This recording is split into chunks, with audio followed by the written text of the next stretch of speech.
తెలంగాణ రాష్ట్రంలో తెలంగాణ తల్లి విగ్రహం రాచరిక ముద్రలు కనిపిస్తున్నాయి. అలా కాకుండా ఒక సామాన్య మహిళగా కనిపించాలి. తెలంగాణ తల్లి విగ్రహాన్ని మార్చే ఏర్పాట్లు జరుగుతున్నాయి.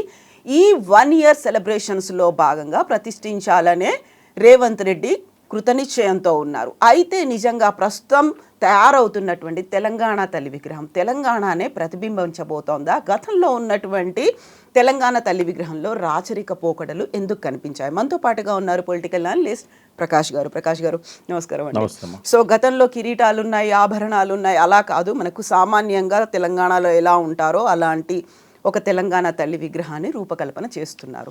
సో ఏమనిపించింది విగ్రహాన్ని చూసిన తర్వాత? అన్అఫీషియల్గా అయితే బయటికి వస్తుంది అంటే ప్రజలు మార్పు కోరుకోవాలనుకున్నారు. అందుకే టీఆర్ఎస్ ప్రభుత్వం బదులు ఇక్కడ కాంగ్రెస్ ప్రభుత్వాన్ని ఎన్నుకున్నారు. ప్రజలు కోరుకున్న మార్పు ఇది కాదమ్మా. ఏది టీఎస్ తీసేసి టీజీ అని పెట్టాలి, లేదా అప్పటికే ఎస్టాబ్లిష్ అయిన రాజముద్రలో ప్రభుత్వ అధికార చిహ్నం ఏదైతే ఉన్నదో అలా మార్పులు కావాలి, లేదా తెలంగాణ తల్లి విగ్రహంలో నుంచి కిరీటం మాయం చేయాలి. ఇవి కాదు ప్రజలు కోరుకున్నది.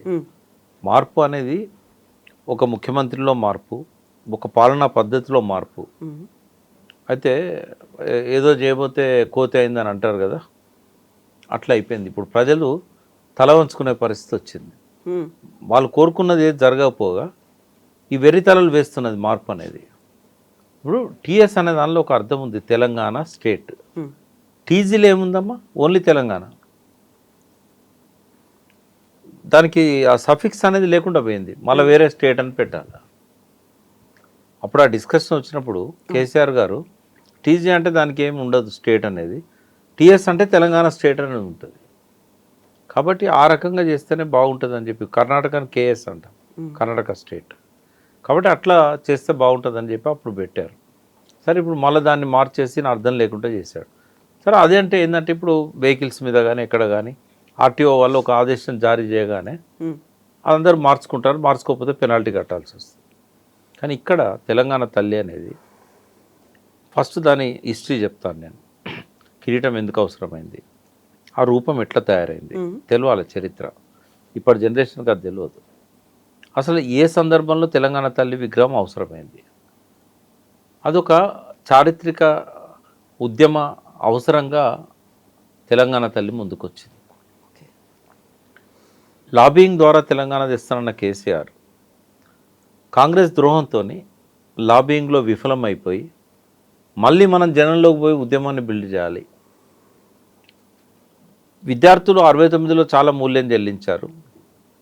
ఉద్యోగులు కూడా చాలా రోజులు బైకాట్ చేయడం వల్ల. అయితే కేసీఆర్ గారు ఒక్క నెత్తురు చుక్క కూడా రాలనియకుండా, ఒక విద్యార్థి ఒకరోజు కూడా తరగతిని బహిష్కరించకుండా, ఒక ఉద్యోగి ఒకరోజు కూడా సమ్మె చేయకుండా లాబింగ్ ద్వారా తెలంగాణను తీసుకురావాలని అనుకున్నాడు. కానీ అబ్దుల్ కలాంతో చెప్పించి పార్లమెంట్లో తెలంగాణ ఇస్తామని చెప్పి పొత్తు కలిసి కామన్ మినిమం ప్రోగ్రాంలో పెట్టి ప్రణబ్ ముఖర్జీతో కమిషన్ వేసి 36 పార్టీలు లెటర్స్ అనుకూలంగా ఇచ్చిన తర్వాత కూడా రాజశేఖర రెడ్డి వద్దంటున్నానని చెప్పి ఆ తెలంగాణ ఇవ్వలేదు వాళ్ళు. ఆ సమయంలో ఇంకా లాబింగ్ అనేది ఫెయిల్ అవుతున్నది, ఉద్యమమే మనకు ప్రత్యామ్నాయం అని చెప్పి కేంద్ర మంత్రులుగా ఇంకా రిజైన్ చేయకముందే యూపీఏలో ఉన్నప్పుడే తెలంగాణ జాగరణ సేన తీసుకొచ్చారు కేసీఆర్ గారు. సరే, నరేంద్ర గారు ఏదో పరుష పదాలు వాడాడని చెప్పి దాన్ని అక్కడనే ఇనాగరల్ సెషనే పరిసమాప్తి అయింది. ఆ తర్వాత ఇమ్మీడియట్గా 2007 ఆయన కూడా రాజీనామా చేసి బయటకు వచ్చాడు. 2006 ఆగస్టులోనే ఉప ఎన్నికల్లో కూడా కరీంనగర్లో భారీ మెజారిటీతో గెలిచాడు.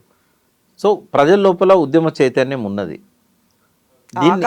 ఆకాంక్ష ఉంది, చైతన్యం కూడా ఉంది. దీన్ని ఒక్క దగ్గరికి చేర్చాలనుకున్నప్పుడు కొన్ని ప్రతీకలు కావాలి మనకు. అప్పటిదాకా విద్యార్థులు అవసరం లేదన్నాడు కదా. తెలంగాణ విద్యార్థి సంఘాలు ఉన్నాయి, ఈవెన్ టీఆర్ఎస్ కూడా విద్యార్థి విభాగం ఉంది. ఎర్రోల శ్రీనివాస్ అప్పుడు దాని అధ్యక్షుడు, బాల్క సుమన్ లాంటి వాళ్ళు దాని స్టేట్ లీడర్స్. మరి వీళ్ళకి ఆ చైతన్యాన్ని సోయిని కల్పించడానికి ప్రత్యేకంగా అంతకుముందు ఏ ప్రయత్నం లేదు. అందుకని 2007-8లో నెలల పాటు తెలంగాణ భవన్లో క్లాసులు పెట్టారు, మాలాంటి వాళ్ళతో చెప్పించారు. జయశంకర్ గారు కూడా ఉన్నారు అప్పుడు, కోదండరామ్, జయశంకర్, మల్లేపల్లి లక్ష్మి, అందరం కూడా చెప్పాం. విద్యార్థులలో ఒక చైతన్యం అనేది పెరిగింది అప్పుడు. దాంతోపాటుగా ఇంకేమైనా ప్రతీకలు ఉంటే బాగుండు. అన్నప్పుడు తెలంగాణ జాగృతి తరఫున కవిత గారు బతుకమ్మను ఒక ప్రతీకగా తీసుకొచ్చారు. అదే సమయంలో తెలంగాణ తల్లి విగ్రహాలు ప్రతి ఊర్లో ప్రతిష్ఠిస్తే బాగుంటుంది. అప్పుడు ఆంధ్ర ఉద్యమంలో ఆంధ్రమాత విగ్రహాలను పెట్టారు. కాబట్టి తెలంగాణ తల్లిని మనం ప్రతిష్ఠించాలి అనేది కేసీఆర్ గారి ఆలోచన. అప్పటికే ఈ విషయంలో కొంత వర్క్ చేస్తున్నది ఎవరు అంటే బిఎస్ రాములు గారు, తెలంగాణ తత్వవేత్త. ఆయనతో పాటుగా BVN Chari, professor Gangadhar, fine arts college. అయితే ఈ ముగ్గురిని కూడా కేసీఆర్ గారు పిలిపించారు. బిఎస్ రాములు గారు చాలా క్లోజ్గా ఎప్పుడు కేసీఆర్ గారికి, అంటే ఆయన పార్టీ లేకపోయినా సలహాలు ఇస్తుండేవాడు. పిలిచినప్పుడు మొదలు తయారు చేసిన విగ్రహం కూడా ఈ రకంగానే ఉండేది, ఏది కిరీటం లేకుండా. అది బివిఎన్ చారి, బిఎస్ రాములు కలిసి అనుకున్నారు. కానీ రాములు గారు ఏమన్నారంటే అట్లా కాదు, ఇది దీనిలో మార్పులు చేయాలన్నారు. కేసీఆర్ గారు ముందుకు వచ్చినాక భరతమాత విగ్రహం ఎట్లుంది, మధ్యలో వచ్చిన ఆంధ్రమాత విగ్రహం ఎట్లుంది, అంటే తల్లి అంటే ఒక దేవతా భావన, మనుషుల కంటే ఎబో ఉండాలి. అయితే ఈ బిఎస్ రాములు గారిని, బివిఎన్ చారిని అందరిని పిలిపించుకున్నాడు కేసీఆర్ గారు. ఆయన ఒకటే చెప్పింది, మనకు భారతమాత విగ్రహం ఎట్లుందో ఆంధ్రమాత విగ్రహం ఎట్లా తయారు చేశారు అప్పుడు ఆ పద్ధతిలో ఉండాలి అన్నప్పుడు కిరీటం ఉండాలి, దేవతా భావన అనేది రావాలి మనసుల్లో అన్నప్పుడు తెలంగాణ పేదదైనంత మాత్రాన మన దేవత ఎందుకు పేదగా కనబడాలి, మన అమ్మను ఊహించుకోవడం ఎందుకు తక్కువగా ఊహించుకోవాలి, మనుషుల్లాగా కాదు ఒక దేవతా స్వరూపంగానే ఉండాలి, ఆ భావన రావాలి ప్రతి ఒక్కరికి అన్నప్పుడు ఏం చేశారంటే అంత ఓవర్ నైట్లో అయింది కాదు, అది 2-3 సమావేశాలు జరిగినాయి. చాలా చాలా మా పెద్ద పెద్ద వాళ్ళు వచ్చారు, ఈల లక్ష్మణ్ వచ్చాడు, చాలామంది వచ్చారు ఆ డిస్కషన్స్కి. పేర్లు మర్చిపోయాను నేను, కానీ నంది సిద్ధారెడ్డి ఇలా చాలామందిని పిలిచారు ఆయన ఇంటలెక్చువల్స్ని. చాలా అవర్స్ టుగెదర్ డిస్కషన్స్ అయినాయి. అయినప్పుడు కేసీఆర్ ఒక సజెషన్ ఇచ్చాడు, రవివర్మ చిత్రాలలో దేవతలను ఇవాళ మనము చూస్తున్నాము క్యాలెండర్లలో అంటే రాజా రవివర్మ ఎవరైతే భారతదేశం గర్వించదగ్గ చిత్రకారుడు ఉన్నాడో ఆయన ఇచ్చిన రూపాలే కదా అవన్నీ. సో దేవత అంటే ఖచ్చితంగా కిరీటం ఉంటుంది, ఆయన ప్రతి దేవత విగ్రహంలో ఆయన కిరీటం పెట్టాడు. కాబట్టి రవివర్మ చిత్రాలు తగ్గట్టుగా ఉండాలి. భరతమాతను కూడా ఆయనే చిత్రించాడు, భరతమాత రూపం ఇచ్చింది, భరతమాతకు ఒక రూపం ఇచ్చింది రవివర్మ. కాబట్టి రవివర్మ చిత్రాన్ని మనం ఇక్కడ ఆ రకంగా తీసుకురావాలని చెప్పాడు. అన్నప్పుడు కిరీటం అనేది అవసరమైంది. కిరీటంలో కూడా తెలంగాణలో లభ్యమైన కోహినూరు వజ్రం ఉంటుంది, వడ్డానం ఉంటుంది తెలంగాణ తల్లికి. వడ్డానం అనేది తెలంగాణ సంప్రదాయం. మీరు ఏ ఫంక్షన్ పోయినా లేడీస్ వడ్డానం పెట్టుకుంటారు. అంటే బాగా డబ్బున్న వాళ్ళే పెట్టుకోరు, గరీబ్ వాళ్ళు కూడా పెట్టుకుంటారు ఉన్నంతలా వాళ్ళ శక్తి మేరకు. వడ్డానంలో జాకోబ్ వజ్రం ఉంది. తర్వాత పట్టుచీర దేనికి సంకేతం? పోచంపల్లి, ఇక్కత్. తెలంగాణలో పట్టుచీరలు నేసే కేంద్రాలు ఒక 10-15 ఉంటాయి, వెంకటగిరి, చాలా. అవన్నీ వెంకటగిరి అంటే ఆంధ్ర, గద్వాల్ ఉంటుంది, కొత్తకోట, తర్వాత పోచంపల్లి, నారాయణపేట, ఇట్లా మహబూబ్నగర్లో 3-4 ఉన్నాయి, మళ్ళీ వేరే జిల్లాల్లో కూడా ఉన్నాయి. ఇప్పుడు జాగ్రఫికల్ ఐడెంటిఫికేషన్ గుర్తింపు కూడా వచ్చింది కదా ఇక్కత్ చీరకు, ఇట్లాంటివన్నీ ఉన్నాయి.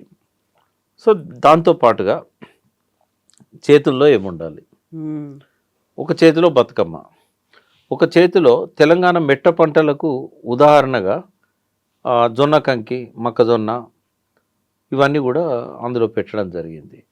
అంటే సరే ఒక మాట అనుకుందాం, ఇప్పుడున్న ముఖ్యమంత్రికి అది నచ్చలేదు. నచ్చకపోవడానికి ఒక తాత్విక పునాది ఉన్నది. రేవంత్ రెడ్డి అనే వాడికి ఇప్పుడున్న తెలంగాణ తల్లి నచ్చకపోవడానికి ఆయన ఒక తాత్విక పునాది ఉన్నది. ఏంటంటే ఆయన ఎన్నడూ తెలంగాణ అనలేదు, జీవితంలో అనలేదు, ఈ రోజు వరకు. ప్రమాణ స్వీకారంలో కూడా జై తెలంగాణ అనలేదు. 1 year పూర్తవుతున్నా అమరవీరుల దగ్గర పోయి దండం పెట్టలేదు. ఎన్నడూ జై తెలంగాణ అనే వ్యక్తికి, తెలంగాణ ఉద్యమంలో లేని వ్యక్తికి, ఉద్యమకారుల మీద తుపాకీ తీసిన వ్యక్తికి తెలంగాణ తల్లి మీద గౌరవం ఎందుకుంటుంది? అందుకే ఆయన మనసులో లేని తెలంగాణ తల్లి ప్రజల మనసుల్లో కూడా ఉండకుండా చేయడానికి ఒక కుట్ర చేస్తున్నాడు. ఆర్టీఏ వాళ్ళు ఇచ్చిన నోటిఫికేషన్ అంతా సులభమా తెలంగాణ తల్లిని చెరిపేయడం అనేది?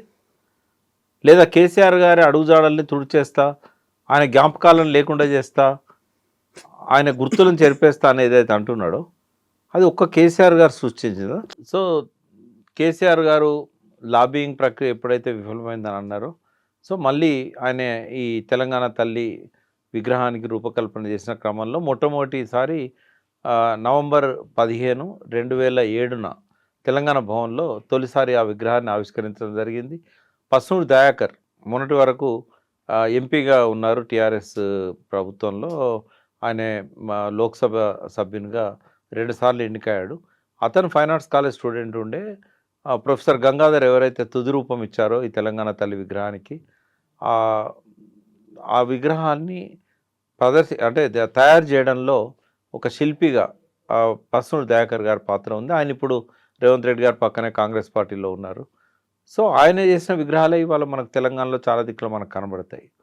సో రేవంత్ రెడ్డి గారికి ఎట్లాగూ ఆ తెలంగాణ సోయి లేదు, తెలంగాణ ఉద్యమంలో పాల్గొనలేదు, ఆయన జై తెలంగాణ అనలేదు, అమరవీరుల స్థూపం దగ్గర పోయిన నివాళులు చెప్పలేదు. తెలంగాణ ప్రజల మనసులో నుంచి ఈ విగ్రహాన్ని తొలగించాలనుకోవడం అనేది అదొక మూర్ఖపు చర్య అని నేను అంటాను.